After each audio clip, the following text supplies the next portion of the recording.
Ang susunod na istasyon ay Baclaran Station. Next station, Baclaran Station. Mga kasambiyahe, ito ang kwento. Alam niyo ba na ang salitang baklaran ay nagmula sa salitang Tagalog na baklan?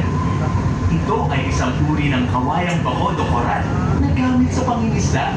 Matatagpuan naman ito nung araw sa dalampasigan ng Parañaque at Pasay. Isang kasakaysayan mula sa LRMC.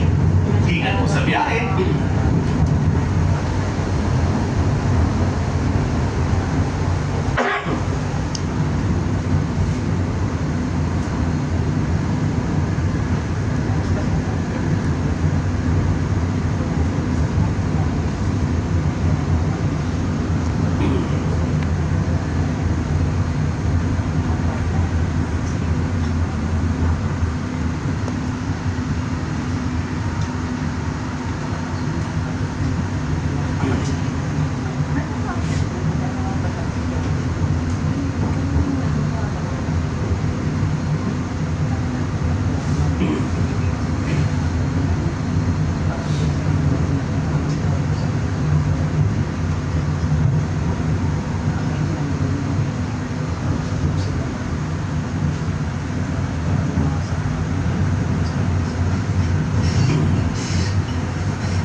Paparating na sa Baclaran Station.